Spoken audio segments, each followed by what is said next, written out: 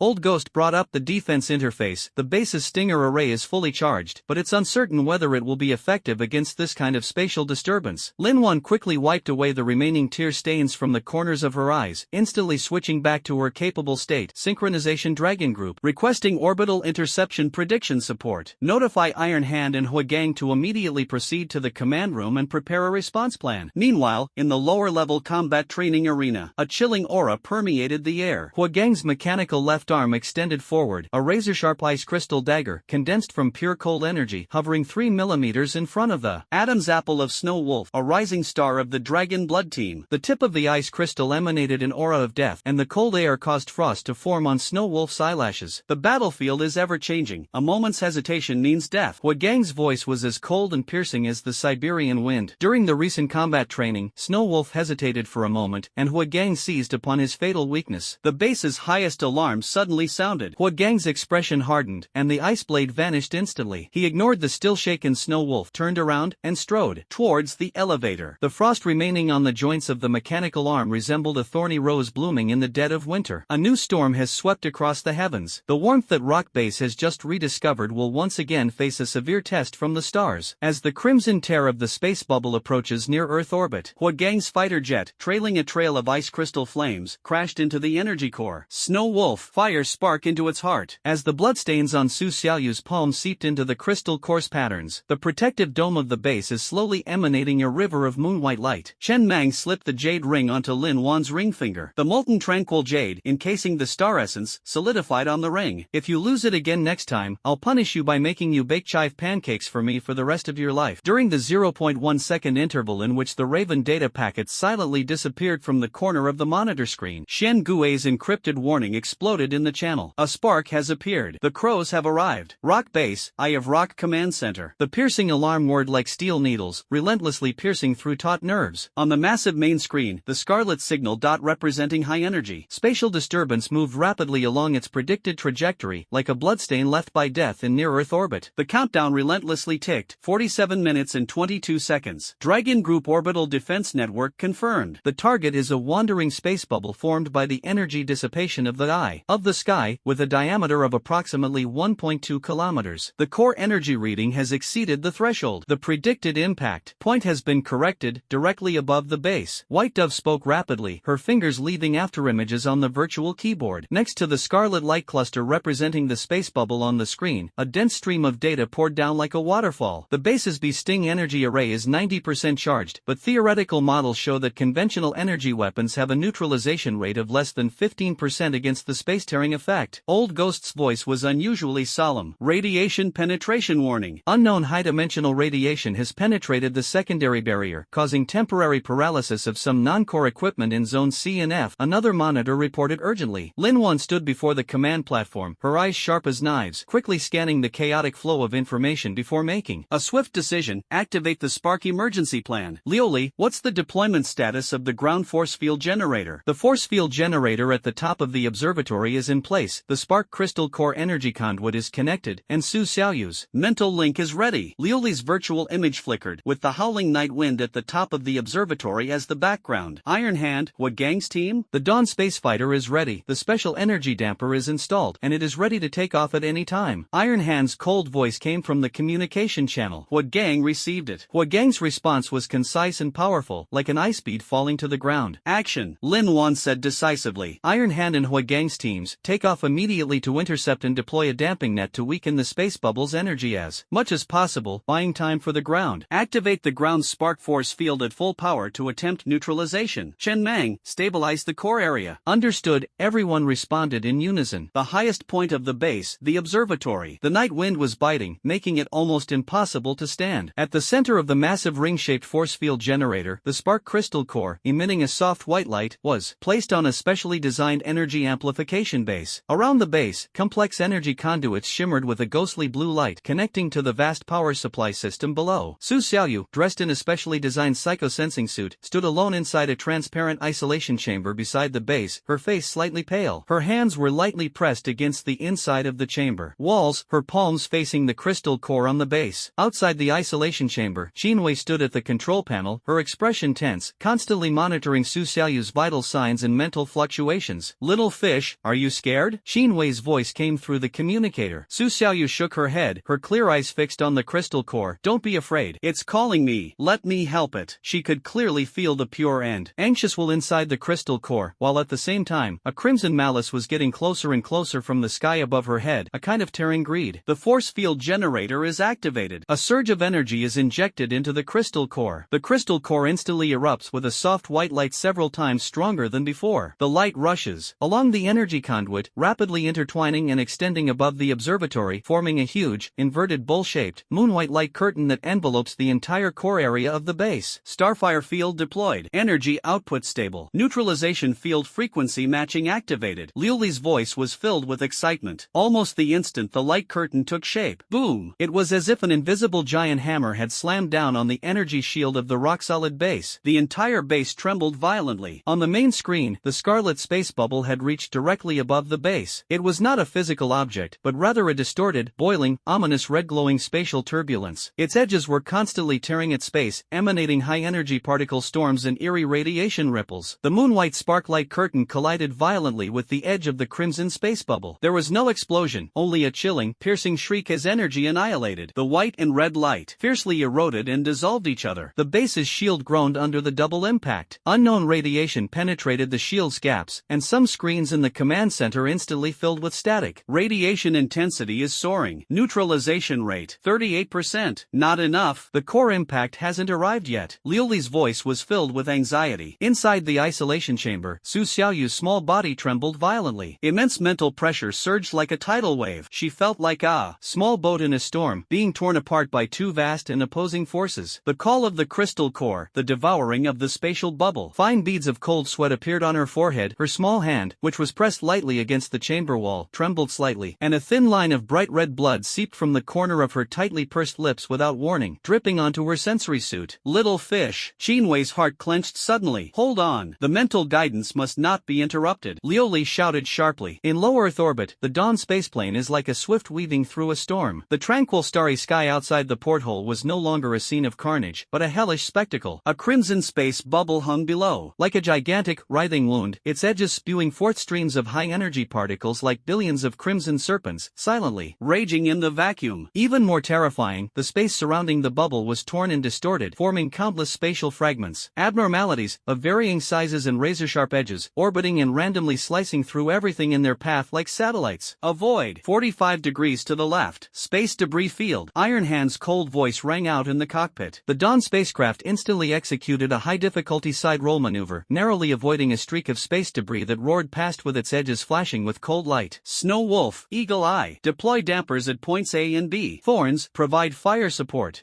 Gang. Suppress the right flank debris. Iron Hand gave precise commands. Two small workboats were ejected from the belly of the Dawn and, braving the raging particle stream, struggled to reach their designated coordinates. To begin deploying umbrella-shaped energy dampers. Thorn controlled the machine gun, precisely firing at the debris approaching the workboats. Gang's fighter jet hovered on the right wing of the Dawn. His gaze was icy as he stared out the porthole at the silent, shimmering fragments of space, cutting through everything in their path. In the vacuum, his cold energy couldn't create an ice field like it could in the deep sea or the atmosphere. But, he slammed the control stick, and the fighter jet accelerated abruptly, hurtling straight into a dense mass of debris. At the same time, the silver-gray mechanical left arm extended, palm facing forward. What was being ejected was not cold air, but highly condensed ice crystal particles. Like high-speed shotgun shells, they were ejected in a fan shape. In the vacuum, these extremely cold particles, imbued with Gang's will, precisely struck the weakest points of the spatial fragment's energy. Click, click. Although the fragments hit were not completely frozen, because they cannot solidify in a vacuum, their fragile internal spatial structure instantly became unstable under the impact of extreme cold, causing their trajectories to become disordered, and they even collided, shattered, and annihilated. Although they could not be completely eliminated, they successfully opened up a relatively safe passage for their teammates. Ice Falcon. Well done, came Hawkeye's praise over the channel. Target, Space Bubble Core. Energy readings continue to climb. Ground pressure is immense. Iron Hand's tense voice came through.